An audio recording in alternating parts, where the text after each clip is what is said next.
Yeah. Wake up with coffee and sports. Sunrise glow, listen coast to coast. A flow like you know. Offensively, who made them? Oh, Patrick Mahomes. Sideline to sideline with plays to show. This network's got the spark. When you put up 300 yards rushing against someone, that you got your butt whooped. I feel like I would have liked to see Oregon Ohio State in the semis, not the quarters. So I think some reseeding is probably where I would change. But they're out of their mind. They're going to do this 3 quarterbacks in a row. Here's the crazy. I just can't take it. First deep flying high, fans cheering loud, and one podcast moving through the crowd. Needy boys brawling, no holds barred loud. This wire life never in doubt. Tune into the vibe. That's my bold prediction for the show. Devin Booker in the next 3 years, he will be a Houston Rocket. Because I still think Seth is still at the top of his game. I do. I think he's right there. Who knows? Maybe not this year, but one time soon. Why wouldn't we potentially see Seth and Roman? You know what I mean? Tune in the vibe.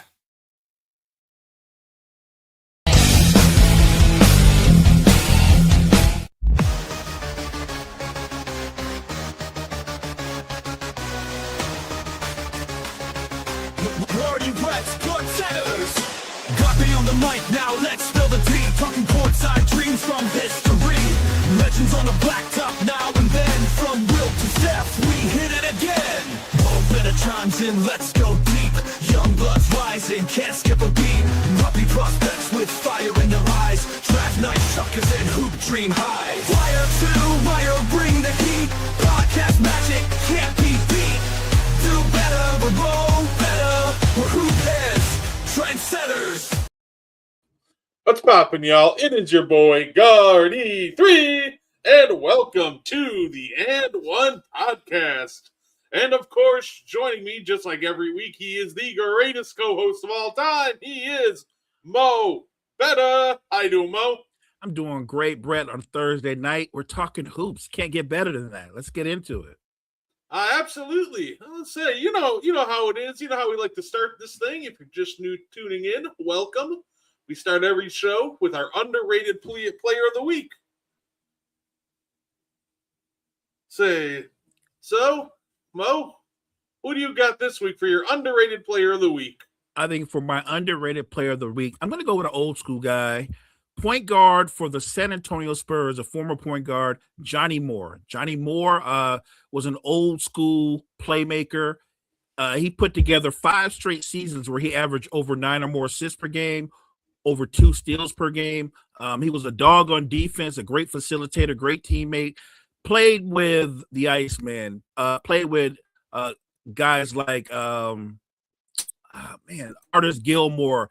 Like, he was a big part of that Spurs team that was challenging the Showtime Lakers in the early 80s. So shout out to Johnny Moore. Very much in the like of Maurice Cheeks when it comes to old school playmakers. Hey, you know what? I think that's a great name to bring up. I had somebody a little older school in mind too, Mo. Well, a little more recent. My guy, shout out to Rashard Lewis, old Sonic / Magic forward. Nice. We talk about a guy at his peak, went for 25 over a steal a game, 39% from 3. For all you advanced analytic nerds, true shooting percentage of 58% at the time. League average was sitting at a 53 around. So he was at the end of the day, he was ahead of his time when it came to the stretch 4. Obviously, a lot of people know what he did in Orlando in 2009, helping Dwight make the finals. So my underrated player of the week, Rashard Lewis. I like that. I'm a big fan of Rashard Lewis. He was ahead of the game at the time.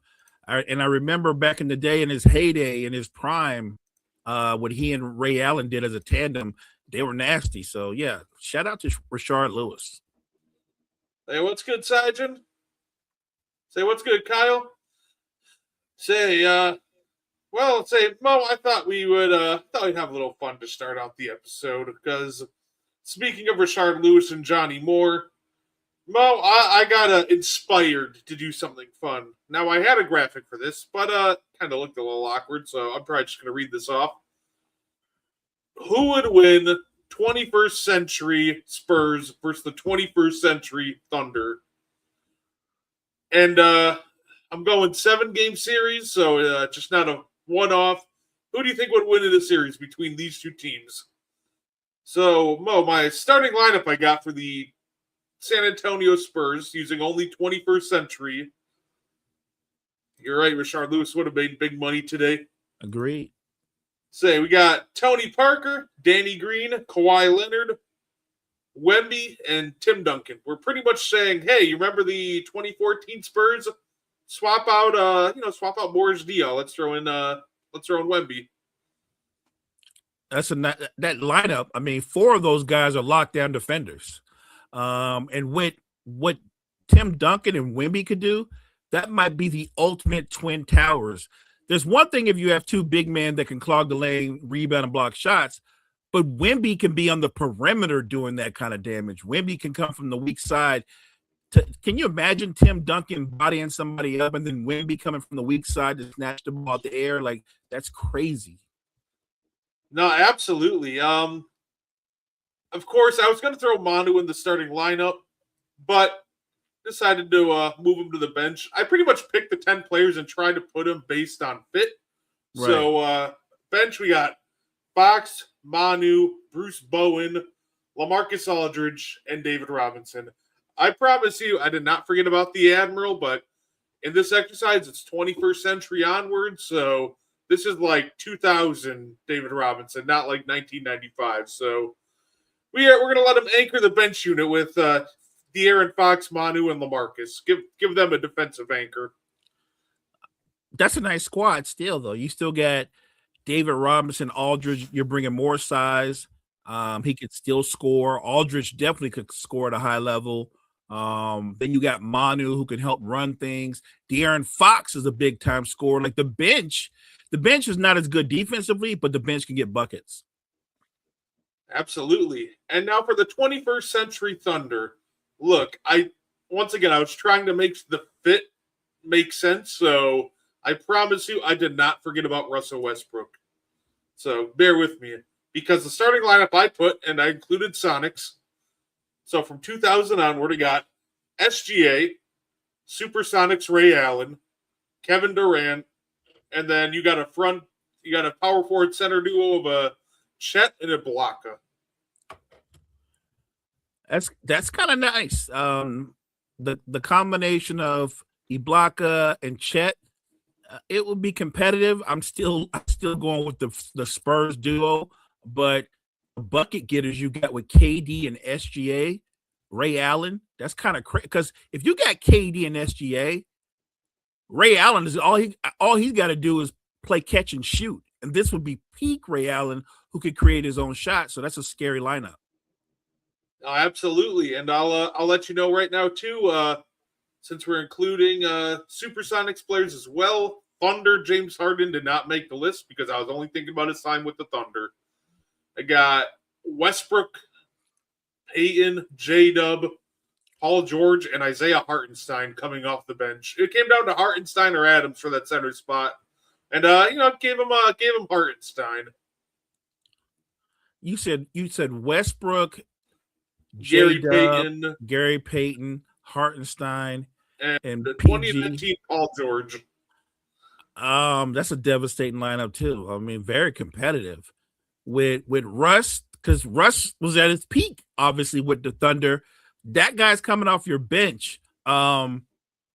He's probably the best bench player on both teams. I would argue.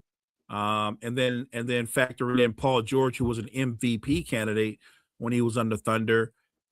That's a hell of a lineup you put together for both teams. The fan in me, I guess my best answer would be, it seems like it's a 7-game series. It seems like it goes 7. But if I have to make a choice, I would go with the Spurs to win the series. I would go with the Spurs to win the series just because they do have a championship DNA. I know that the Thunder just won the title, but Duncan, Robinson, Ginobili, Parker, they've won multiple titles. There's a championship DNA there. I would give them the edge. No, that's fair. Like I said, I was going to put Russ in the starting lineup, but I was like, you know what? You throw him on the bench, he can dominate the ball all he wants. It just makes more sense. Well, I think on that team, because you said fit, him and SGA and KD don't work in the starting lineup together. So you did the right thing. He can't play with both of them in the starting lineup. No, but I completely I agree. When I was putting this together, at first I'm like, the Thunder have like three MVPs. Like it might be tough for the Spurs to keep up. They had Paul George, who was an MVP candidate, and then I stopped and I looked at the starting lineup thrown together for the Spurs. I'm like, this might be the one defensive slanted team in the league that could actually slow this all-time Thunder team down. Like your only hope is pretty much to try to get Tony Parker switched on to you. Otherwise, good luck shooting over Danny Green or Kawhi Leonard. And if you beat them to the rim, you got Wemby and Tim Duncan waiting for you. And this is like more athletic, probably peak defensively Kawhi. You're not getting by him. You're actually not getting by him. Yeah, I think it's a great series. The Spurs are going to win that series. Like I said, the fan of me wants it to go 7. I don't know if it goes 7, but I think the Spurs win the series. No, absolutely. I completely agree. I thought it'd be a fun little exercise to start us out. Honestly, I was really tempted just because I like him so much. I almost put Boris in over LaMarcus Aldridge, but I was like, you know what? I'll give Alame the credit. He was really good with the Spurs. Diaw was dope though when he was with the Spurs. He was like Mr. Do a little bit of everything. So yeah, I get why you would go that route. Diaw was nice with the Spurs.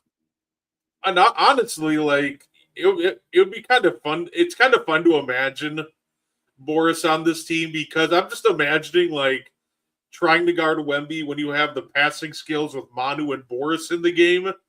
Because Wemby is such a devastating lob finisher. When you got two guys that can throw lobs from literally any direction and angle, that just sounds like nightmare fuel to try to guard. That is nightmare fuel. Don't forget, because Wemby is such a good ball handler and he's a pretty good passer in his own right, I think you can have a lot of big-to-big setups between him and Duncan.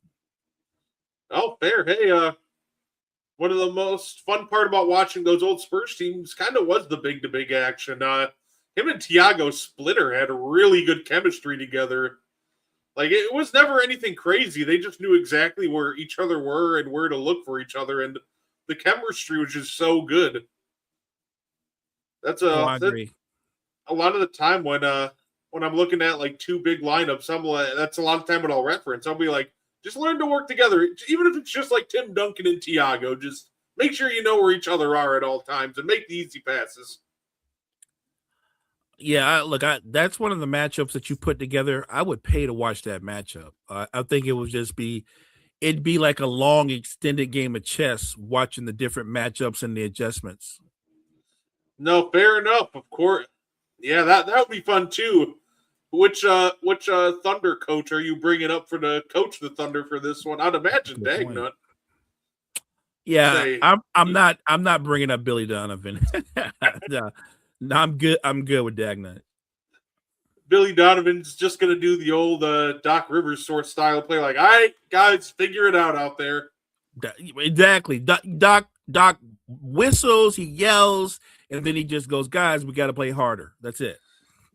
He did that again after we blew that lead to the Wizards yesterday. That made me so mad. He goes, we just weren't on the same page. It's gotta be a learning experience. I'm like, brother, we are 34 games in the season with a mainly veteran team. Like, what are we learning what are we learning? Like, what are we doing?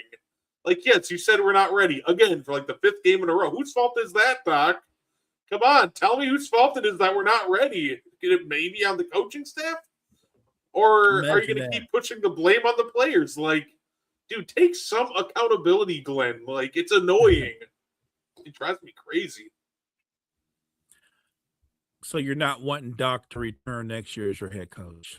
I don't want him to return tomorrow, but he's unfortunately going to be there. It'd be the happiest episode of And One next week if Doc all of a sudden got fired tomorrow. You know, it's funny you say that because I don't think that JJ Redick's going to get fired, and I don't think he should be fired. But I do think his coaching style. It's weird to say this because JJ Redick is one of those guys. He's the flag bearer for how the current NBA is so much better than the former NBA. But his coaching style is actually more like the former NBA. It's the in your face, yelling, the pointing the finger. Look, I think that style could have worked in another time, maybe even the early 2000s. You can't do that now. It won't work. You definitely can't be that way with established stars. They're not trying to hear that. You can't talk down to Luka or LeBron. That will not work. Look, Redick's got to rein in himself before he loses the locker room altogether. He has these big speeches, these yellings, these rantings, team meetings. What happens the next game? The Lakers win, and everybody goes, all is well. I'm like, no, not all is not well. They played the Kings. They're supposed to win if they don't have a meeting. It's the Kings. And so they beat the Kings. And then what happens after that? They play a good team. They play Detroit, and they get blown out. So nothing's changed. I do. Some of the conversation around JJ Redick does drive me insane, right? I've seen a lot of Laker fans go, we got to fire JJ Redick. We got to fire the coach. Like, guys, when are you going to realize it's not, this isn't all, like, you can blame obviously some of the problems of the Lakers on JJ Redick, but when are you going to realize, like, majority of this is not on the coach? There's multiple things that I think are kind of wrong with what the Lakers are doing right now. I think the biggest problem is, in all reality, misallocation of assets. You got $51 million tied up into Rui Hachimura, Jared Vanderbilt, Maxi Kleber, and Gabe Vincent. Like, $51 million, that can get you a couple of role players at least, like a couple of really good ones too. And another $115 million for Reeves, Luka, and LeBron, which there's not a defender to be seen in that category. So it just feels like that they gotta really just balance out their resources a lot better. I agree. I don't think the blame. Look, if there's blame, if you're doing a blame pie, sure, I think JJ Redick should get 10%, maybe. But the truth of the matter is, I might give Rob Pelinka like 45 or 50%. He's the one that put this team together. The roster construction is terrible. The Lakers, my Lakers, and I told you this about your Bucks because it was true that they the last couple of years the Bucks were the least athletic team in the league. Well, they're not that anymore because the Lakers are in the league. The Lakers are the least athletic team in the NBA. They have nobody on the perimeter that's an elite defender. Vanderbilt competes defensively and he tries hard, but he's not an elite defender. And when you have three guys who are talented offensive players like Luka, LeBron, and Reeves, they're in your starting lineup. That means three of your starting five guys are bad defenders. And you can do all the speeches you want. You can point fingers. By the way, actually, four of your starting five are bad defenders because DeAndre Ayton's in the starting five, and he ain't guarding anybody. And he's got the motor of a 90-year-old man. He got a lot of quit in him. He has been exactly what I thought he would be when they picked him up. And that's the thing that's maddening to him. When I look at a guy like Ayton, I'm going, you could be a really, really good player. You don't have to be a star, but you could be a really, really good player in a role. And he doesn't want to do that because it requires effort and it requires work. And he's not about that. He's good. He's content with doing just enough. And I think that's one of the things that Redick was talking about. And I agree with, by the way, in his press conference. But Redick has to be realistic about the roster he's talking to. The things he wants them to be able to do night in and night out, they're not capable of doing. They're just not. And so the expectation is like we could be a title contender. That's not living in reality. The Lakers, as presently constructed, they're a playoff team. They're going to get in the playoffs. They're going to lose in the first round. And then we're going to talk about all the great things they're going to do in the offseason when they get LeBron off the books, hypothetically. realistically, I don't know if they're going to do great things when they have cap space because, again, name me a current superstar who's going to become a free agent that's going to turn around and go, man, I can't wait to play with Luka. Name that guy because I don't know him. No superstar is signing up to play with Luka and watch Luka dribble the air at the ball. They're not doing that. I'll say it's funny because that almost that was actually going to be the next question I kind of asked you. I named this episode to throw or not to throw because a lot of people are saying Lakers should just throw the season. Wait till next year. LeBron's money comes off the books, $55 million cap space. But counter argument, you don't know who you're going to get in free agency, and two, your surrounding players aren't getting any younger. Why waste a year with the players you do have? So I guess you kind of answered the say. Would you rather wait till the offseason, or you just see if you could maybe make a LeBron trade right now if he's not part of your future? Do something right now. Do something right now. I would go so far as to say this: the only guy that you shouldn't be looking to move or shouldn't be on the table is Luka. That's the only guy, and that's because he's in his prime right now. And I'm the first to tell you that Luka is a great, all-time great ball-dominant basketball player. He is. He is.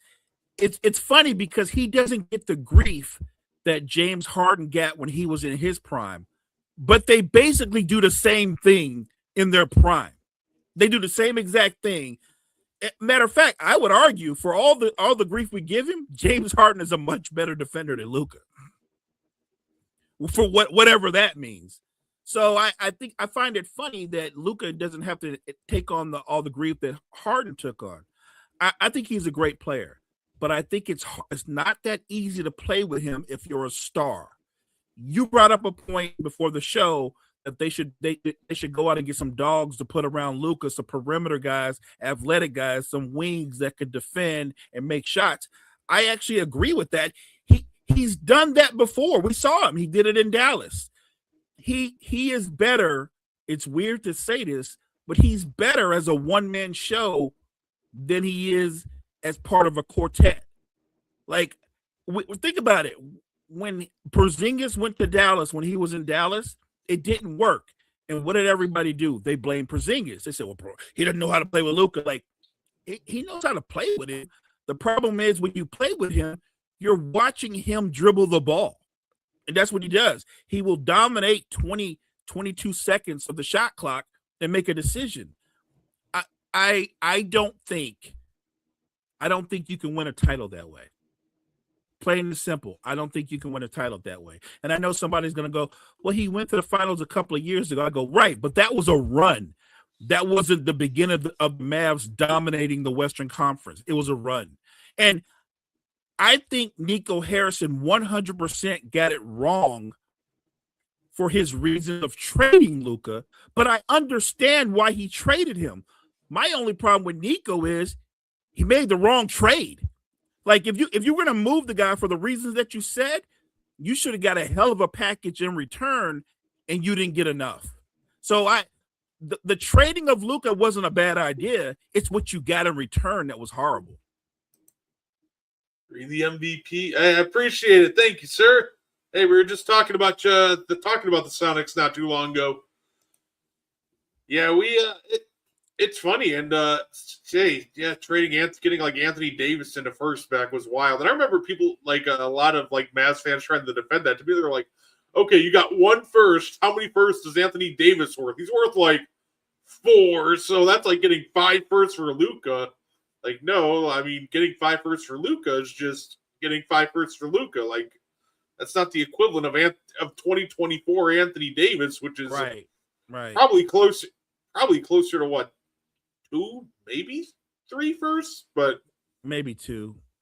And look, in a weird way, if you're a Mavs fan, did it work out for you? Sure, you ended up with the number 1 pick, and you kind of got the guy that can replace Luka.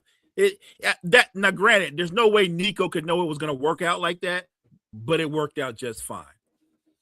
Hey, they got Cooper Flagg. Right. Yeah, right. I do find it funny with the Hawks fans that are like now all of a sudden going like, yeah, we should trade for Anthony Davis. And I'm like, you're saying you want to trade for Anthony Davis because Porzingis is already hurt. So your solution is bringing in Anthony Davis, who isn't exactly a bill of health, let's say. So it's really funny to me, but I do think the idea of AD to the Hawks is kind of an intriguing one, though. Not gonna lie. Smarter than same guy built. He's also the same guy that traded Luka for Anthony Davis, and what's the kid that's still on the Mavs roster that was on the Lakers? I forgot his name. He's a young kid. But he's a role player. He will always be a role player. Look, I don't know. Like I hear people say, "Well, Nico didn't trade him." Well, Nico's the GM, so I don't care if it was Nico. I don't care if it was the president of operations. I don't care if it was Jason Kidd. They did actually trade Luka for Anthony Davis, and I have no problems with them trading Luka for the reasons that Nico said, because he wasn't wrong in anything he said.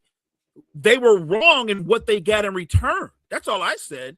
If you were going to move somebody like that, you should have got back a king's ransom, and you got back way less than that. So, Kyrie, yes. Daniel Gafford, yeah, sure. PJ Washington, he accidentally backed into PJ Washington. You got to remember, his first attempt was trying to trade a couple first to get Kyle Kuzma. Facts. When that didn't work, then he pivoted to PJ Washington. So, like, PJ Washington was the side chick. He wasn't even the main. Yeah, but say that again. He was going after Kyle Kuzma. I wish I would have worked. Yeah, don't make this guy out to be a brainiac. He was going after Kyle Kuzma. And it just ended up not getting who he wanted. And I you know what's funny? He did draft Derek Lively, but I also kind of hate Nico Harris for what he did to Derek Lively. Say if people didn't know, they before the season started, I believe it was like last year, he fired the old Mavericks training staff to bring in his guys who misdiagnosed a stress fracture in Derek Lively. Tried to make him, get him to play through it. He still felt discomfort. Then they just figured it. And then they, eventually they're like, oh, well, we're going to finally get him some CAT scans after trying to get him to play through an injury when you probably should have just gotten the CAT scans when he was feeling some pain. Right. It turns out there's stress fractures in his foot, and playing on him made it worse. And now, guess what? He needs another surgery. He's out for this year. He missed a bunch of time last year. So, Nico, he did have some good moves. I can't say all of his moves are bad, obviously, but I still dislike him. And literally, a lot of it doesn't even have to do with the Luka trade. That didn't involve my team. That's whatever. I just found it funny. I don't like Nico because of him playing with Derek Lively's career. I thought that was fucked up, Right. for lack of a better term. And just so we're clear, I'm a diehard Lakers fan, so thanks, Nico. Like, I'm good. I'm not even a huge Luka fan, but I know that we get the better end of that deal. Look, if you're a Mavericks fan, like I said, you couldn't predict that, but you now have your next franchise guy on the roster. And really, if you're smart, you'd move Anthony Davis for assets that will help Cooper Flagg in the future. And I love Kyrie Irving, big fan of Kyrie Irving, but he will be 34 years old coming off that injury, and a lot of his game is dependent on his speed and quickness. I don't know if you need a 34-year-old Kyrie with Cooper Flagg. I would move Kyrie and Anthony Davis for guys that can help Cooper Flagg going forward. Say, will the Lakers miss the playoffs? They'll probably get a play-in spot. Yeah, they'll get in the playoffs. They won't be in there long, but they'll get in the playoffs. Okay. But he's the one that hired the guys who, it turns out, didn't have all the credentials to actually be NBA doctors. That's the problem. It's not if it was just he hired some guys that were all credentialed and everything was perfectly fine, whatever. But they hired guys that aren't credentialed to be NBA doctors. And to be clear, this is not all on Nico Harris, everything that went wrong with the Dallas Mavericks. Pat Dermott needs to be held accountable too. But it's pretty just their hiring of that medical staff that wasn't even fully credentialed and then messing with Derek Lively's career at that point. Yeah. He also fired the guy who was considered one of the best in the business because he didn't like someone telling him no. Yeah, at that point, like how they handled that was just indefensible by both him and Dermott. Trade Kyrie for Trae Young. Yeah, I mean, if you can make Atlanta take that deal, because that would be an upgrade for the Mavs.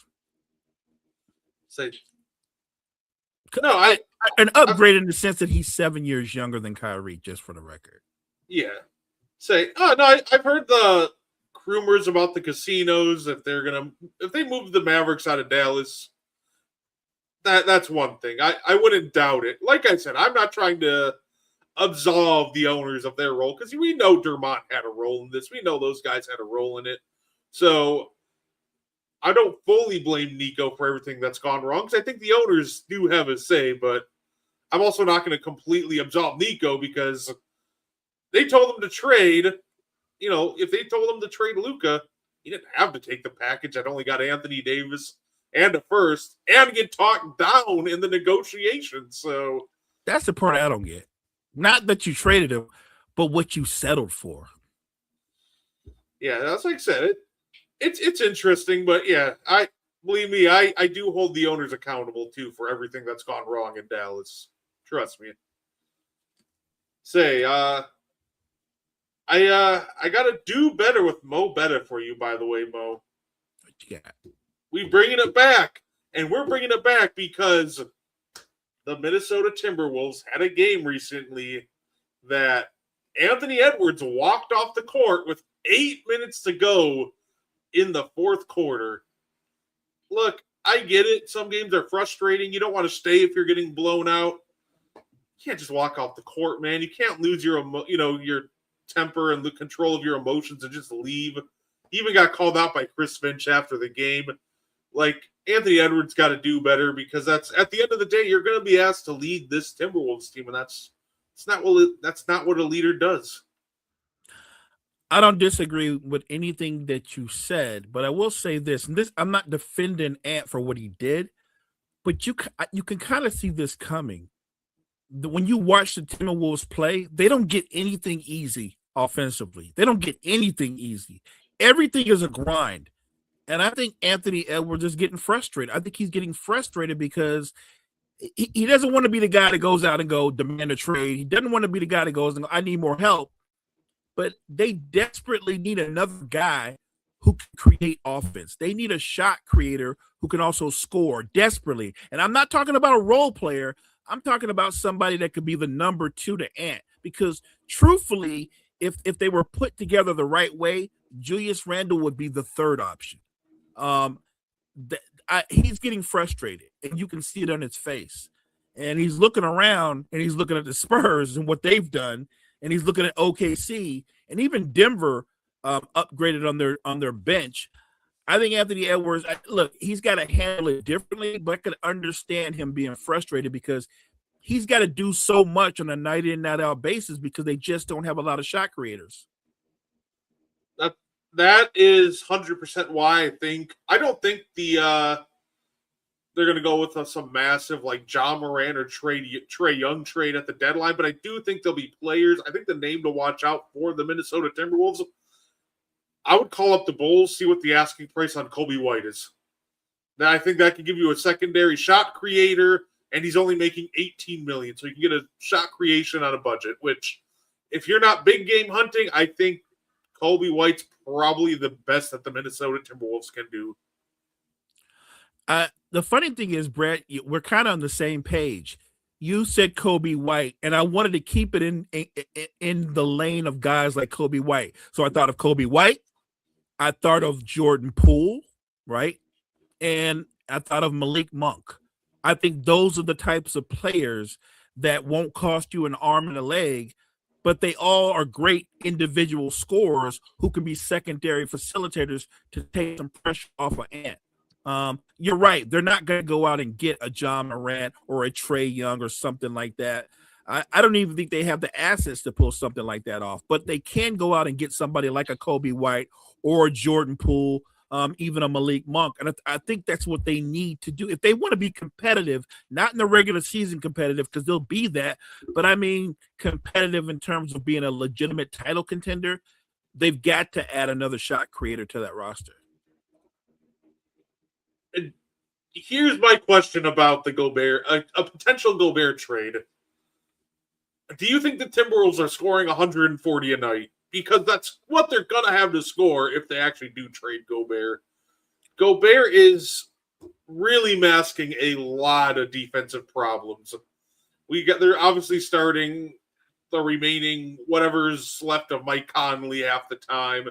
Julius Randle's been on and off when it comes to his engagement defensively. Ant carries a heavy scoring load, so he can't always be engaged defensively. Like, I think, especially this year, I think trading Gobert might be a really bad idea because you don't have a backup plan. Unless you're ready to play the rookie, which even in a blowout, Joan isn't getting a lot of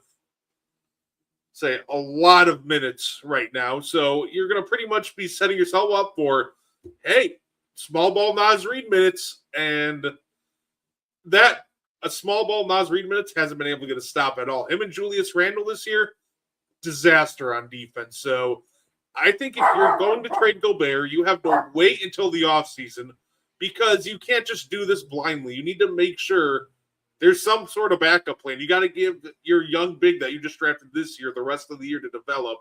And if you develop far enough, I think then you consider it. But right now, this would be an absolutely disastrous move for the Timberwolves. Unless you can pull off a 3-team trade where you get back a center with similar skill sets to Gobert or a more athletic version. A good example would be the young man that plays for the Brooklyn Nets. Nick Batum isn't the shot blocker that Gobert is, but he is a great shot blocker. And he's a good rebounder, but more importantly, he's a much better lob threat because he's a much more athletic player. So if you can pull off something like that, your team would look different, but I think he can offset the deficiencies. I'm not saying they can pull off a move like that, but you have to pursue somebody. I like what Kyle just said. Right, and the pool party, the NBA ain't ready. No, I agree. More than likely, they're going to have to wait to the offseason because there just not a lot of guys out there that shut down the restricted area the way Gobert does. And I don't know pulling off a trade for him. And by the way, if you trade him, what are you trading him for, and what are you expecting back in return? Because starting Naz Reid at center, y'all gonna be giving up 140 a night for sure. Naz Reid, even coming off the bench, isn't a good defender, but as a starting center, he getting eaten alive. So I think you should focus on getting another shot creator in there because by the way, Gobert's minutes are down, but his efficiency is actually up. So he's played well in the minutes that he's played. This one's NBA, sir.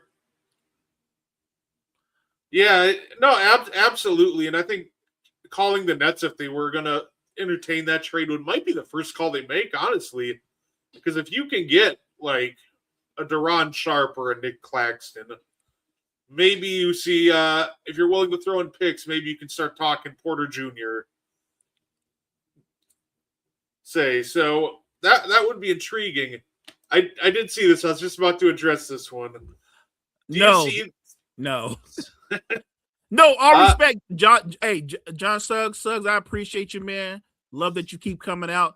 No, the Sixers would not trade Maxey for any. The only thing they would, if they were going to make a trade with Houston, and it'd have to be a big trade, I'm assuming they would trade for Amen Thompson. You know what I mean? Like, you're not going to trade for KD. He's 37, or you would trade for Şengün. But you got broken down Embiid. But no, they're not gonna trade Maxey. He's not just their best player. He's their future. Like they're gonna build around Tyrese Maxey. No, I completely agree. I don't see a scenario which they move off Maxey. It feels like they're pretty set right now on seeing if you can build around something around Maxey, Edgecombe. Eventually, it's funny because in the half court, Paul George is a fine fit with those two when he's willing to play off the ball. Say the real question mark is going to be Joel Embiid because of his health, but I think if you're the 76ers, you look to trade. Say look to make a trade. Obviously, you look at the veterans first, but I don't see a scenario where they look to trade Maxey anytime soon. No, the Sixers have something that a lot of teams covet. We always talk about this. They've got like 3 or 4 guys on their roster that can create their own shot. They have a luxury of guys that can create their own shot off the bounce. They're not getting ready. We left out McCain is coming off an injury, but McCain is nice off a bounce.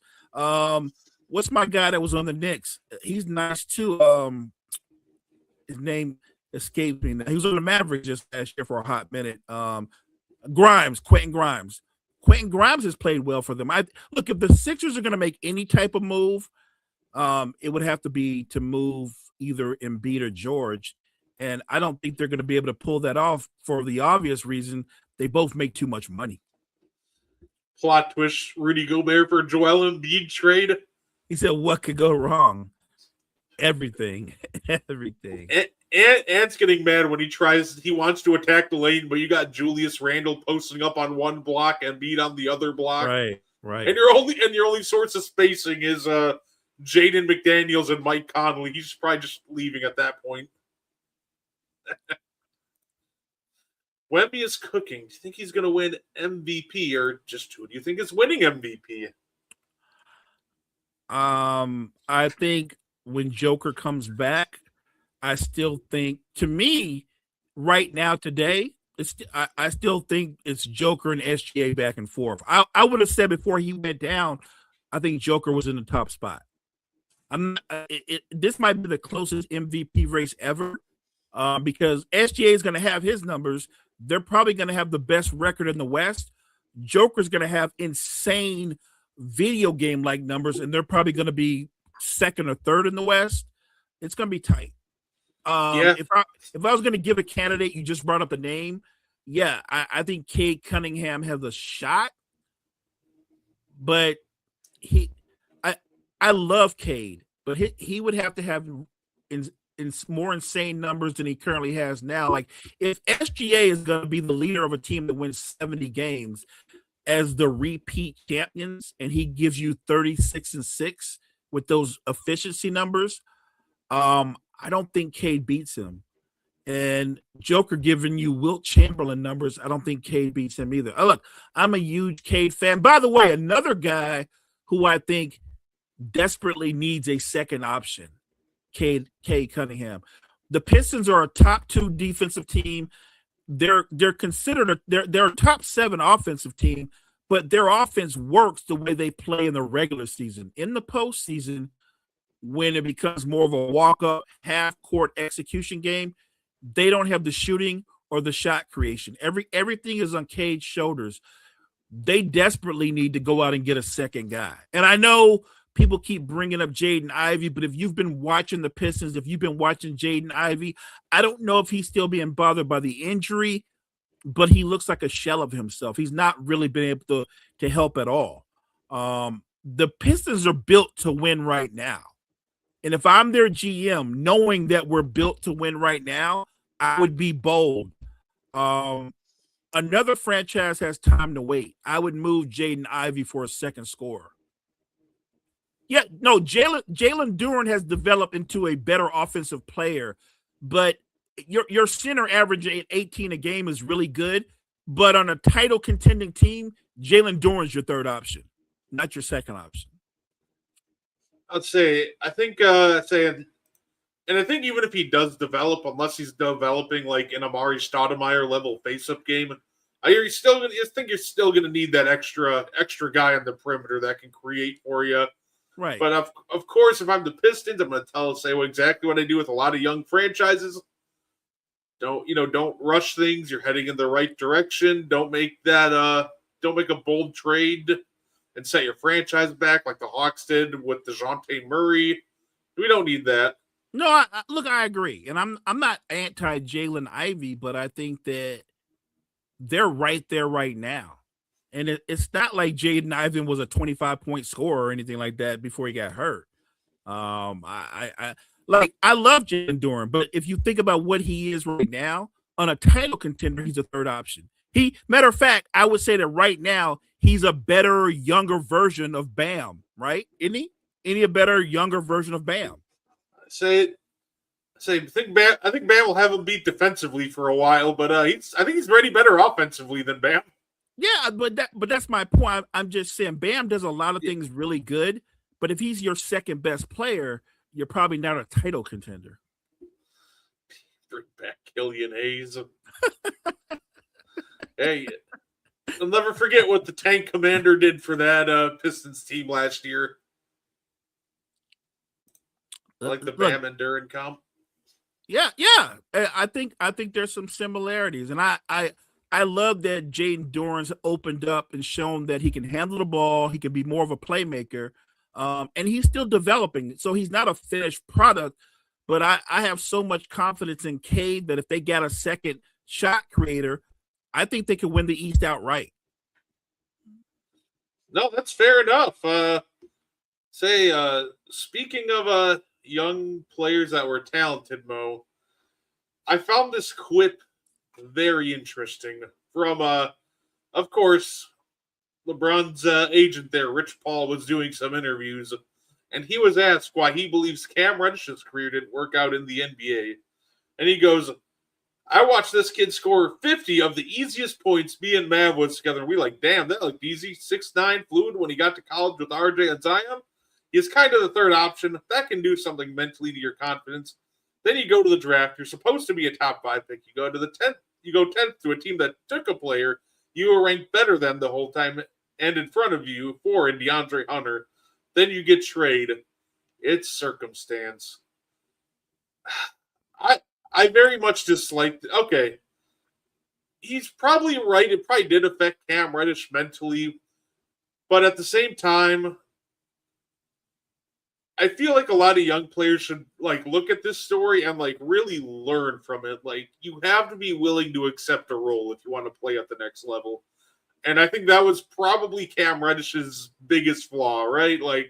I think Cam Reddish had the tools to be a really good role player if he wanted to. I just don't think he ever wanted to. He just wanted to be the guy, and that just completely didn't work out for him.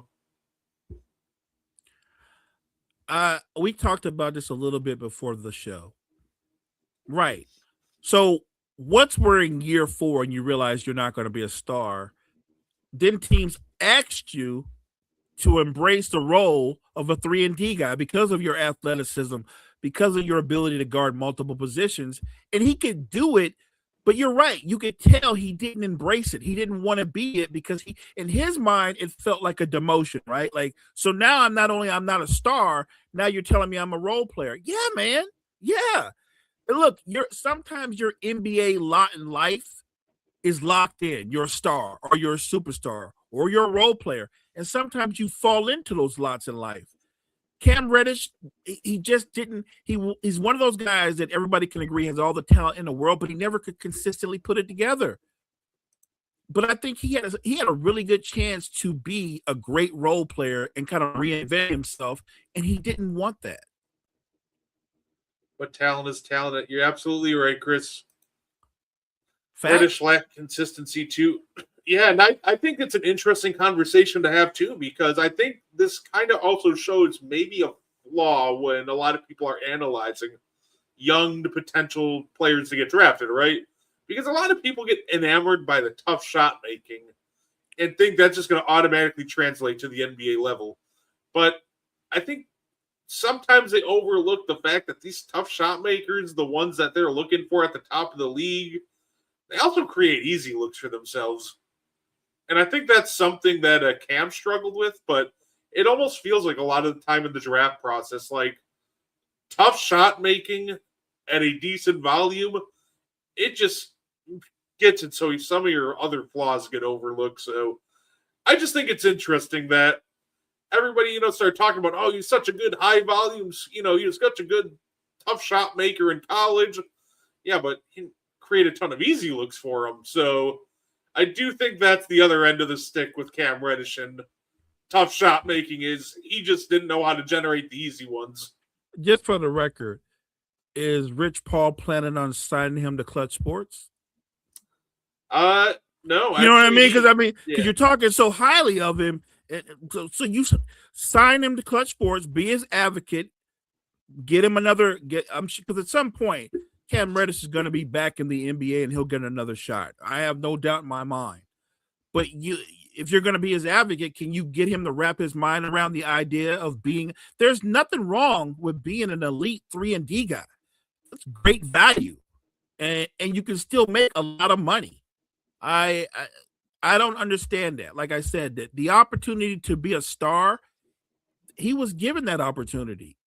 It just never happened. It's nothing right. Look, there's no right or wrong on something like that. Some guys don't have that dog in him. I think Cam Reddish believed he could be a star. He certainly has all the metrics in terms of his athleticism, his length, and what he could be. But when you get out there on the floor and everybody else is athletic and they want it more than you, and they're more, it just happens. It's the nature of the beast in sports. But to say that, and think about this, Brett, it's not one franchise. Cam Reddish has been to multiple franchises. So multiple franchises believed in his potential, even when they got to the point where they said, look, this is what we want from you, and it didn't work. He played for my Lakers. He was on the Lakers for a little bit. He didn't want it. He just didn't want it. A lot of guys come up short. Matter of fact, this comment right here, Okafor was the same way. Okafor was one of the most skilled big men I've seen in terms of his footwork, his touch, and then he got in the NBA, and you had to compete. You have to want it because there's other dogs that are coming at you. And Okafor had more quit in him than people realized. No, absolutely. And no, absolutely. I hope he does find his way in the NBA. It's funny that people like balk at the idea of being role players. And I'm like, dude, Tobias Harris has made like a couple $100 million off being a role player, including an $180 million contract. Like he has had a great career, and even now with the aprons, like guys like, we see like if you're even semi-young and you think you can be a contributor, guys like Keegan Murray are getting $110 million, and he's not. I don't think he's going to be a star level player. I think he's the epitome of like a really nice 3-and-D role player eventually. Right. And not a knock on Keegan Murray. He's not going to be a star, but he is a good player. Another example, you're a veteran and you just grind your way into a role and you up your value. Look at Alex Caruso. Not a star, but people realize that he has an impact on winning and he stars in his role. There's nothing wrong with that. No, absolutely. And I was going to mention this when we were talking about, this guy's also made a ton of money from being a solid role player. Yeah, and yes, he has. I think Cam Reddish could have done a great Harrison and Barnes impersonation. Man, Harrison Barnes is a really good name to bring up. Good looking out. I like that one. Not a star, but a really good player that helped teams win. And Harrison Barnes is respected throughout the league because people are constantly saying he's a pro's pro. I'm just saying that there is a certain level of maturity that's required as you weed your way through the pros.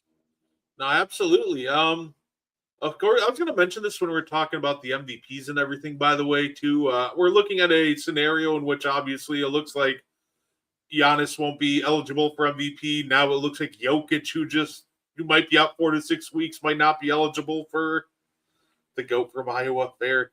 Jokic might not be eligible for MVP. Wemby's might not be eligible for awards. Are we going to get to a point soon where maybe in the next CBAs where players and even owners are like, yeah, maybe we don't need the second aprons, because I think we might get to that point, or at least maybe don't tie these awards in with the contract extensions, because now the owners are going to run into this fun problem where guess what? If let's say these 4 all NBA players are ineligible, 4 guys are going to have to replace them. So now all of a sudden you're looking at, hey, well, I'll use a random example. Maybe someone like who wasn't going to make it before, maybe at the end of the year, Karl Anthony Towns is borderline all NBA, but now we have 4 injuries. So now Cat's in all NBA. And now all of a sudden the owner's staring down the barrel of his agent going, so about that Supermax. So I almost think that, Mo, we might get to a situation with these awards if enough I guess random players kind of sneak into all NBA, even if it's for a year, kind of like Julius Randle did in 2021, we might see the owners, because it's going to cost them a lot of money, to go, yeah, you know what? Maybe we don't need this whole arbitrary limit and to tie money into these awards. I think at the next CBA, you're right. I think they've got to find a way to kind of fix that. Because I'm with you. I think it's going to have an odd impact going forward. And you're right.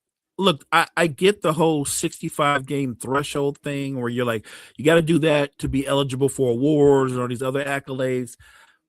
It's a good idea, but they've got to find a way to maybe amend that, because you brought up something, and as I thought about it right now, even in the MVP race, if you're right and Wemby doesn't play enough games, if you're right and because Joker's out for a length of time, is SGA going to repeat as MVP by default because his closest competition, they might all miss too much time to be eligible to be the MVP, right? And then it kind of feels like, it almost feels like it does diminish the MVP a little bit, because you beat out like Jokic in a close race. You're like, yeah, that was earned.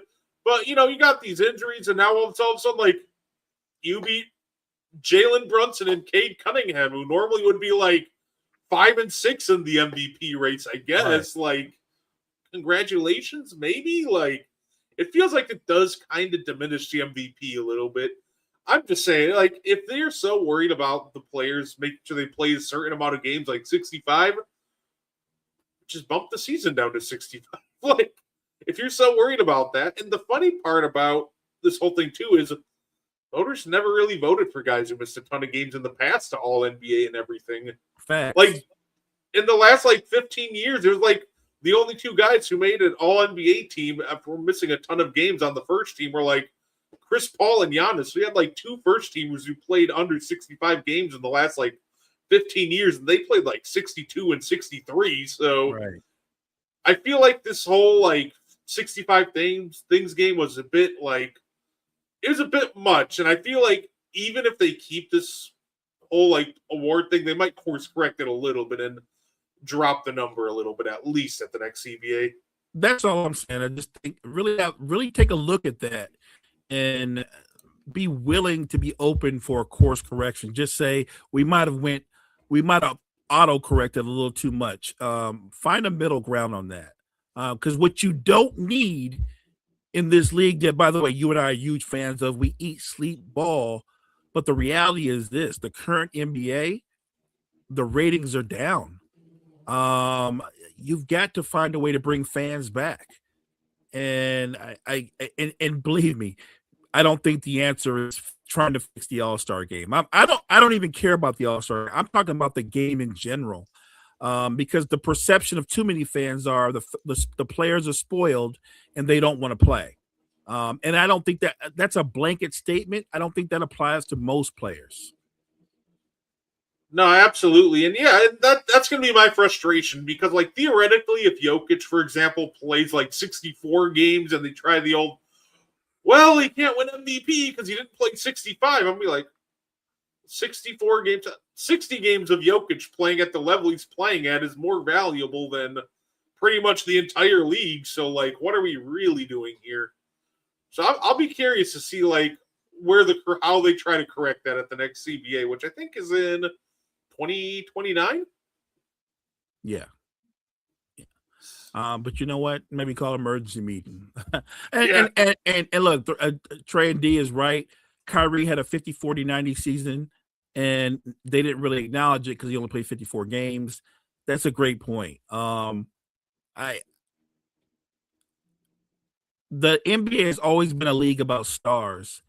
If some of your more established stars don't play 65 or 70 games, I don't think you still want to water it down to where you don't shine a light on those stars. That's the whole point. That it's about your stars. It's a star-driven league.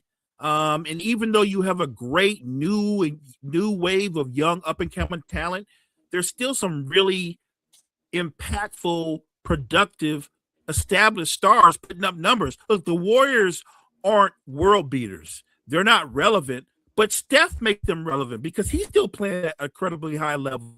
KD is relevant because he's on a Rockets team that's a legitimate title contender. And while the Lakers aren't going to win a title, look, LeBron averaging 27 and 7 at age 41. That's impressive as hell. I don't care what anybody says. Harden giving you 21 and 9 at 36, 37. Impressive. Kawhi had 55 just last week, and I believe he's 34, 35. So you can highlight your stars. I just think you have to find the middle ground. Obviously, you want to promote the young and up-and-coming talent, but if the old guard is still there and the old guard is still very productive and competitive, I highlight all my stars, the young and the old. That's the beauty of the NBA. Even now, look at the Sixers. I know Embiid's only 30 years old, but his body's like 45.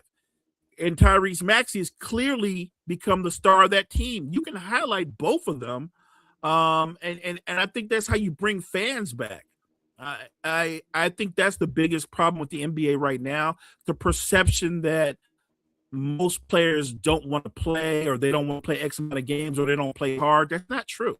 It's a blanket statement. That's not true. There are some players that feel that way, but I think we should highlight the ones that want to put in the work, that are very competitive. You know who's very competitive? He talks it and then he walks it when he's on the court. Wemby's very competitive. I love that about Wemby. Wemby openly tells guys, I got this guy. I'm going to stop this guy. He can't guard me. Like, I like that. I like that kind of attitude coming from a young up-and-coming guy. We need to put a light on guys like Wemby, up-and-coming guys like Chet, up-and-coming guys like VJ Edgecombe, Cooper Flagg, even the young man out in Utah, who the Jazz are a bad team, but Keontae George is a hooper. If you love basketball, that young man is a hooper. So I don't think there's a lack of talent or a lack of effort. There's just an odd perception that Adam Silver and company, they haven't done a good job of pushing back on. These players do want to play. They do want to compete, and they need to highlight that more.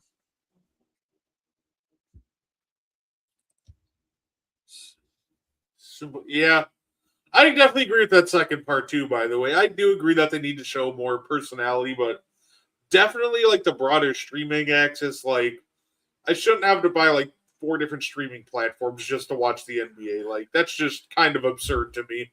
That is messed up. And that's where we're at too. That's a great point. He said put the Hornets on Christmas Day. You know what? They're a bad team, but I feel like if you put them on Christmas Day, they'd actually play hard. And I think that's would actually be a hilarious idea. It would be fun because LaMelo's trying to put on a show. So he's either giving you the craziest like 50-point game you'll ever see, or the worst 10 turnover game from trying flashy passes all game, or maybe both. But I would love to see I would love to see the Hornets on Christmas Day, just because I know LaMelo would definitely try to show off. Wow, I didn't even realize that, but that's facts. They're the only team that's never had a Christmas Day. That's crazy, a Christmas Day game. And look, it's not like the Hornets don't have a lot of young talent. They do have a lot of young talent. They just haven't put it all together yet. By the way, shout out to Con Knipple. Knipple has been a hooper. That cat is balling. Like, I thought he'd be good at the next level. He's been better than I thought he would be. Give the King. Okay, you know what? We can slow down on that one. Yeah, no, not the current version of the Kings. I think we want less of them on TV. Like, the Hornets, I'll take because they actually have some fun, entertaining young players. Like, yeah, I can watch LaMelo, Con Knipple, Brandon Miller. Like, yeah, I can do that. But it's like, here are the Kings. Like, let's highlight their young players. It's like, Okay, Keon Ellis, who doesn't really play, Keegan Murray, I guess, and it's like Dominique Clifford, like awesome, I guess. Yeah, the problem with the Kings is, Jesus Christ, man. Russell Westbrook, DeMar DeRozan, Zach LaVine, Dennis Schroeder. They've got their core now is suddenly a bunch of guys that are over 30. That whoever's running that franchise should be fired. How did they go from having both Halliburton and De'Aaron Fox to what they have now? How did you mess that up?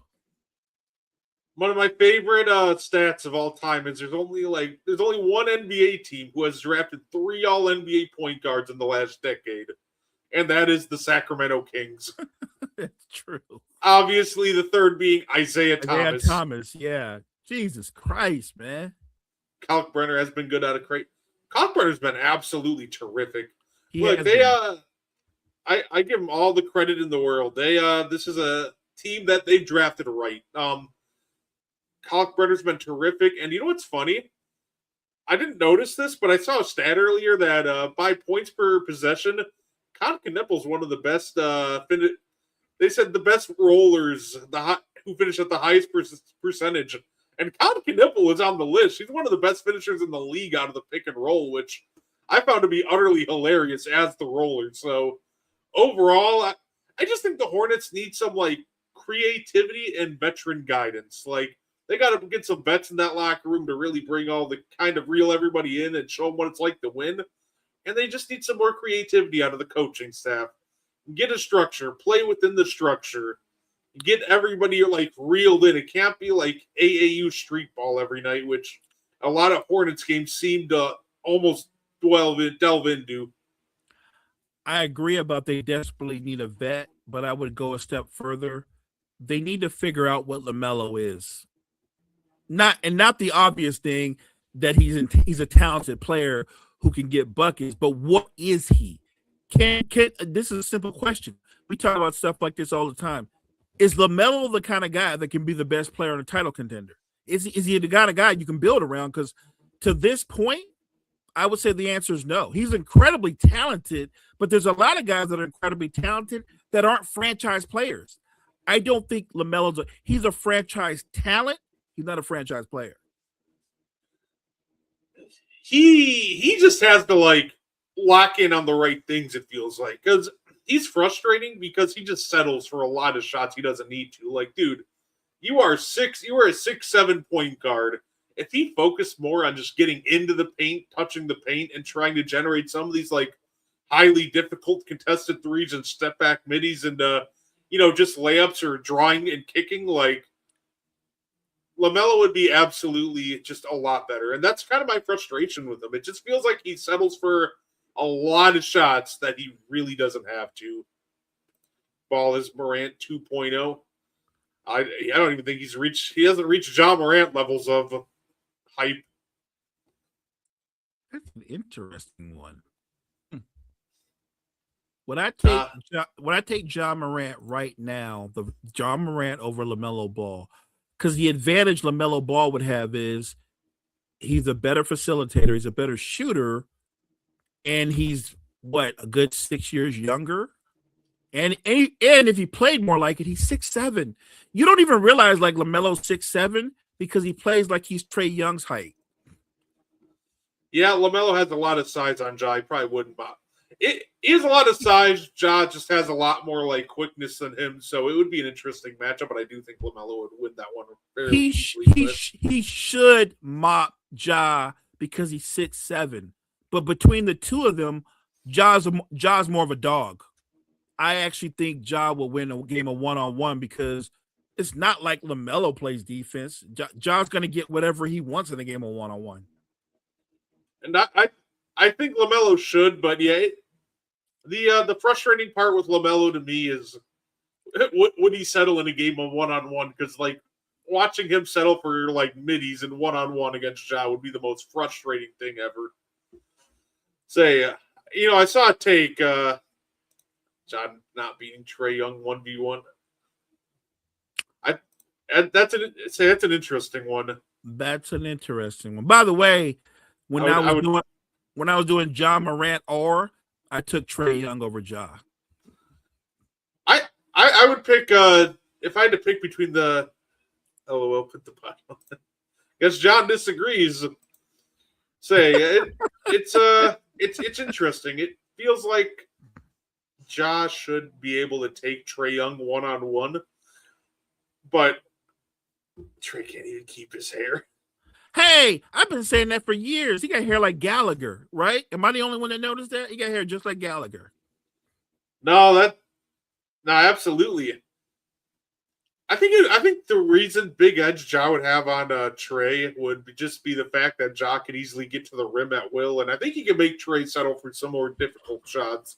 I think size, kind of like how I think would play a factor in LaMelo versus Ja, would definitely play a factor here too. Like Ja's just bigger than Trae, and I think he could keep him keep him away from the paint a lot easier. I don't disagree with that. I think he's definitely a better one-on-one player. I took Trae over Ja in the sense that I think he's a better player, not a one-on-one player. I think he's the better player. Say, Mo, I saw a statement, and I wanted to see and get the chat's reaction on it too, because I thought it was interesting, and I don't agree with it, but I want to see if you agree with it. Somebody commented on a post that was Steve Kerr talking about how they're a fading dynasty, and said, "This version of the Warriors is what it would have looked like if Jordan and company stayed together after '98." I guess my question to you is, how long do you think that's true? Do you think it would have immediately looked rough in '99, or because I think eventually it would have looked rough, but I don't think immediately it would have looked bad. Yeah, I think Steve Kerr is just talking the talk on that one. Do I think the Bulls win another title? No, but they would have came back and won 50 plus games. They would have been a contender. They would have been probably in the Eastern Conference Finals, but I don't think they win another title. So are they going to look like the Warriors do, like a 500 team? Yeah, I don't think so. I don't see that at all. That's not realistic. So to be fair, it wasn't cursing. It was like a Twitter user just quote tweeting him and saying that this is what the Bulls would have looked like if they stuck together. Right. Kerr didn't say it because it doesn't make sense. They had just won 60-something games and won the title. Now, you can tell me they weren't going to four-peat because that's what it would have been, and I agree with that, but they wouldn't have fallen off like the Warriors have. Do you think the Bulls beat Spurs and Duncan in '99? That's a hard one to say. Let me put it this way. The Spurs beat the Knicks in 6 games, correct? Yeah. Knicks aren't better than the Bulls. That version of the Knicks ain't better than the Bulls. So I think that would be a great series. What wouldn't change it, the Bulls would not have a matchup for Tim Duncan, but there wouldn't be a matchup for the ball guy either. So I think that would be a great series. I would say this, that could go 7. That could have gone 7. Remember, as great as Tim Duncan was, this was still Tim Duncan coming up. He didn't have Manu and Tony. You play the Bulls, and the first thing they realize is you ain't got no shooters with the way they play defense. Yeah, they're gonna double and triple team Tim Duncan and go, we'll live with Avery Johnson taking jump shots. I'm just saying, I think the Bulls defense would be the difference in that series. It's funny because I don't think that the Bulls would have beaten the Spurs, and I do think they make it back, but I don't think they beat the Spurs, and I think the X factor is the Admiral. I think Rodman was already starting to fade in that last championship run, and we kind of saw it after. I think you would have needed to flip him, and you would have needed a big upgrade at the center position. Because I just don't think, your band of bigs that you had at the time was going to really be able to slow down MJ and slow down David Robinson and Timmy. I think MJ makes that series go to like 6 or 7, but I think the size of the Spurs front court would have just overwhelmed what the Bulls had in '98. Yeah, see, that's what I would have said. It's a 50-game. Remember, it's a 50-game season. It's a sprint. I actually think that favors the older Bulls team. They would have been fine. The Knicks didn't have anything. Like Allen Houston is a really good basketball player. No hate, great shooter. But he wasn't like remotely in Michael Jordan's neighborhood. And I like Latrell Sprewell. Sprewell's a great athlete, but he couldn't hit water if he fell out of a boat. Couldn't shoot. Larry Johnson was an undersized power forward who was past his prime. The Knicks, first of all, let's establish something. That Knicks team, they weren't even supposed to be there. They were the 8th seed. They weren't even supposed to be there. People forget. The 8th seed took them to a 6-game series. I don't see how the Spurs win that series. I don't. I don't, because Tim Duncan's not guarding Michael Jordan. David Robinson's not guarding Michael Jordan. And nothing they do slows down what he does. I think that it would have been a great series. And it's funny because I just said I didn't think the Bulls would go that they would four-peat. But if that would have been the matchup, because every season would have played out differently, right? Had the Bulls repeated or decided to come back one more time, maybe the whole season plays out differently. But I do remember this. When Dennis Rodman and David Robinson were teammates, Dennis Rodman used to get into David Robinson, who by far is a much bigger man, but what's inside your chest doesn't have anything to do with everything else. So I don't know that Robinson dominates Dennis Rodman because I think Dennis Rodman gets into Robinson's head. The issue would be Duncan. I don't think David Robinson would be the issue. David Robinson is not scoring 18, 19 points, even on that version of Dennis Rodman. And by the way, that version of David Robinson, he wasn't scoring 18, 19 points then. That was David Robinson, the 14 or 15 points per game guy. So you could get away with that with a 6'5", 6'6" power forward, Larry Johnson and Marcus Camby. I think that's a completely different thing when you're playing against the Bulls. I don't know who wins that series, but the fact that the Knicks, who's an 8th seed, can take you to 6, why wouldn't I think the Bulls would have a chance to win that? You know what? That's that's fair. The thing with I do agree with this. I do think that Jordan would have got Olajuwon once in the 2 years he was gone, but I do think with Drexler, the Rockets win, Longley and Weddington would have been a lunch meat for Tim Duncan. I think that's kind of the problem. I think the Bulls could have still been competitive because I don't see a reason why they couldn't make the NBA Finals for the next 4 years if they continue to adapt. Do I think they could have beaten the Knicks in an Eastern Conference Finals? Yes. Could they beaten the Pacers? Yeah, sure. Could they have beaten, Philly? Could they have beaten the Nets? Yeah. I mean, why not? There's still ample opportunity for him to get there, but I think without upgrading your bigs, it wouldn't have mattered because then I don't think you have an answer for Tim Duncan. Then obviously after that, coming out of the West, you really don't have an answer for Shaq. So right, but remember they played Shaq. They beat Shaq. You know what I'm saying? They beat Shaq. It's not like they haven't played Shaq. The Penny Shaq Magic won 60 games, and they swept them. You know what I'm saying? Oh, that's what makes the Bulls unique. They destroyed them. Matter of fact, they beat the most athletic version of Shaq, the freakish athletic version of Shaq. They destroyed them in 4 games.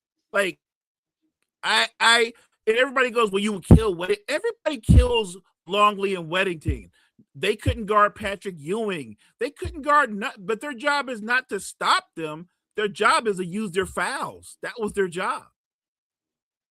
See, imagine how close we were to the Kobe and Shaq versus Jordan and Pippen final.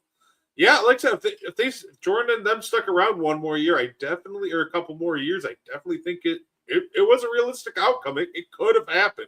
The Lakers would have won. Yeah, the Lakers would have won. Because now you'd have been talking about 37-year-old Mike trying to mess with 20. Kobe would have eaten Mike alive.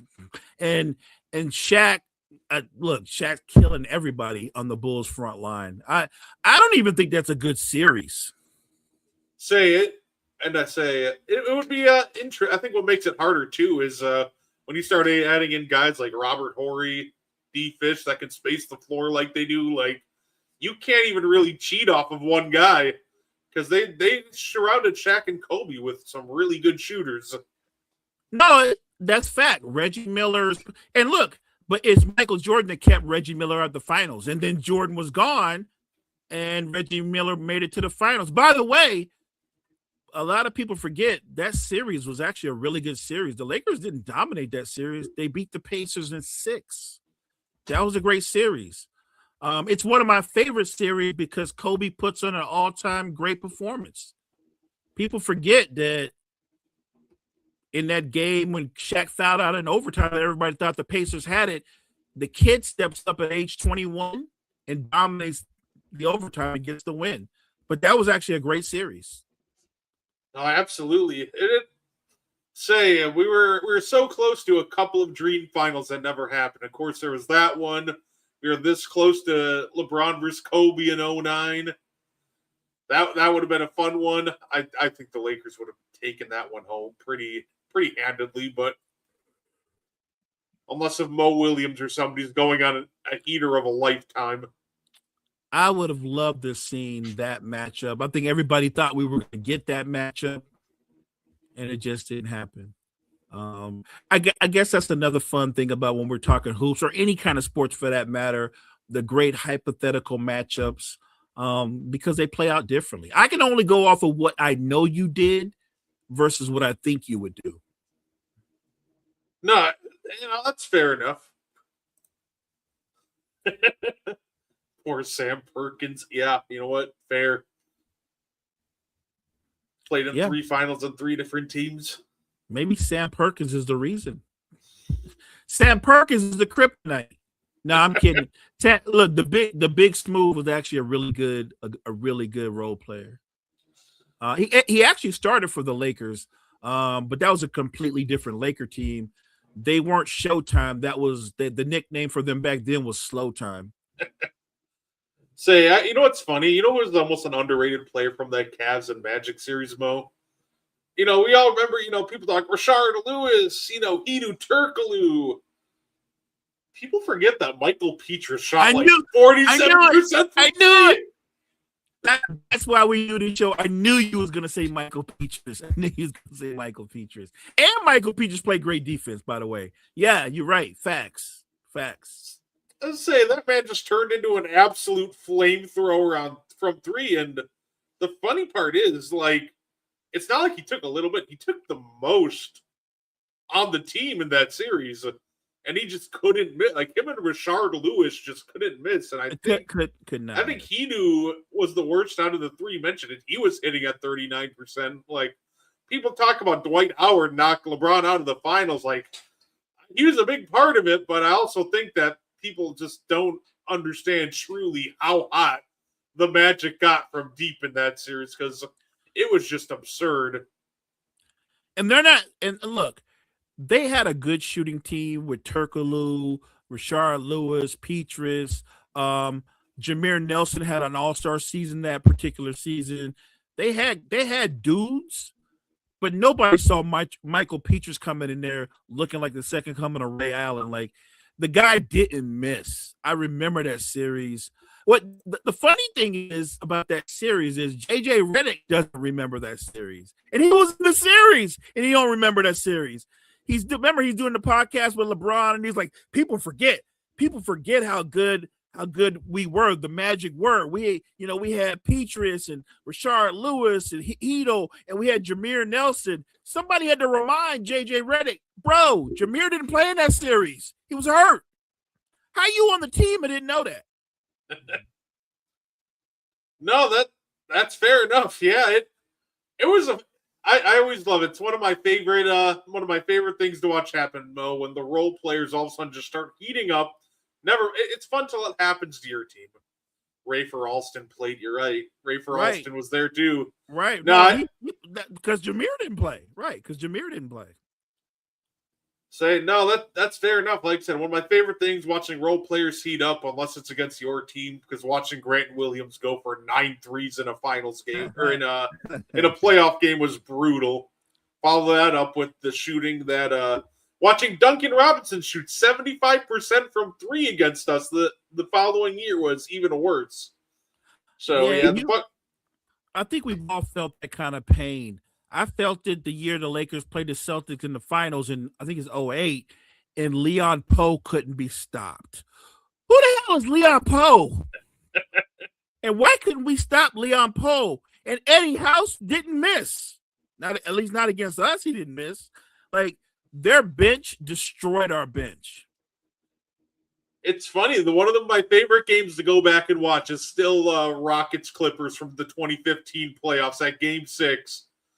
Because genuinely watching Josh Smith, it was Corey Brewer and Jason Terry, and there was I think there was a Donatas Montaheunis and Terrence Jones three splashed in there. But watching those three just lead a comeback down 19 was incredible. Brett, is that the game where Harden is on the bench? Yeah. And Josh Smith turns into an absolute flamethrower in the fourth. Yeah.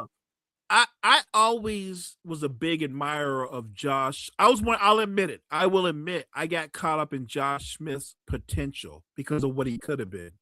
But what he actually was kind of an underachiever. But that particular game, for that particular game in that moment, Josh Smith looked like a god. Yeah, I'll say before we get out of here, Mo, I say our Paulo Banchero agendas might be cooked. He has maybe the greatest slander name I have ever heard. I love Paulo, but I also hate that they gave him such a good name to slander him. Did you hear what it is? What is it called? His haters call him PB No J. Come on. And I'm I want to defend Paulo, but that is such an excellent name that it's perfect. It's funny because it's been true lately, and I'm I can't even be mad at that. That's just terrific. It is funny because it's true. And look, everybody in the chat, Brett and I keep it 1,000. Before the season, we both projected that Paolo would be an MVP candidate. We thought he would have that type of season. So I don't mind taking the L or getting cooked because he's had arguably, not even arguably, he's had a disappointing season. And this isn't me saying Paolo's not going to be a star or not going to one day be an MVP, but clearly he still needs to kind of refine his game. And between him and Franz Wagner, they've got to find a way to play together. No, absolutely. Anything you want to add before we get up on here, Mo? No, I'm just really grateful for the chat. This is a very knowledgeable chat, and I love that. These guys said some things that kept us engaged. They kept the show even funner. So everybody in the chat, appreciate you guys. God bless you. Have a happy new year. Absolutely. And if there's ever any topics you want us to touch on any show, you can follow the And One Podcast on Facebook and, reach out there. We don't mind ever talking about anything you guys want us to talk about. And you can catch Mo and I. We have a big show coming up. If you're a fan of professional wrestling, next week, our Meaty Boys Awards show.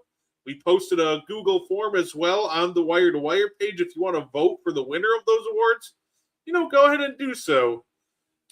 So that being said, we thank you guys for tuning in. It was a lot of fun, and we hope to see you next time. Thank you for tuning in to the And One Podcast. If you like our content, you can find more on the Wire to Wire Podcast Network on YouTube, Facebook, and Spotify. Want more And One? Find it on Wire to Wire. Like and share our Facebook page, and join the And One Discord. Grab the link to join from our Facebook. Thank you for tuning in, and have a wonderful day.